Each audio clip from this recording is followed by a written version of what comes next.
Со роденденска торта и силни љубовни, пријателски, колегијални прегратки и со танци и оро се заокружи 33-тото издание на меѓународниот фолклорен фестивал Истиванско здравоживо.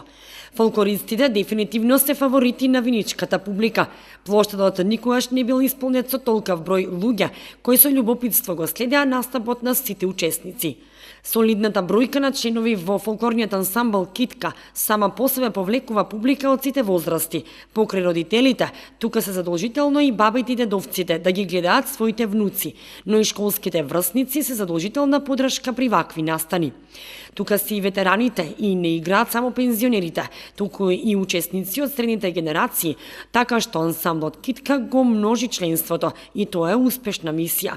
Во време кога владеа технологијата да ги натераш младите да се облечат во народна носија и да играат народни ора, сепак е успех, истакна градоначалникот Димитров на завршниот гала концерт. Потрудивме овие 5 дена да бидат исполнети со активности и содржини кои ќе останат во сеќавањата на нашите гости кои годинава ни дојда од 7 земји: Литванија, Турција, Словенија, Косово, Хрватска, Бугарија и Молдавија. Репертоарот на годинјашното Истиванско здравоживо има можност да го видат и дел од соседните општини, а покрај културните знаменитости на нашиот крај, на учесниците им беше организирана екскурзија со посета на атрактивни локации.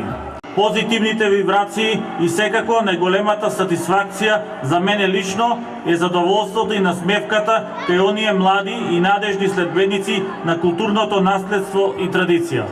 Со настапот на плоштадот Ангел Винички, фолклористите од Литванија, Молдавија, Турција, Словенија, Хрватска и секако домашните ансамбли запишаа уште една страница или вкупно 33 во историјата на фестивалот Истиванско здравоживо.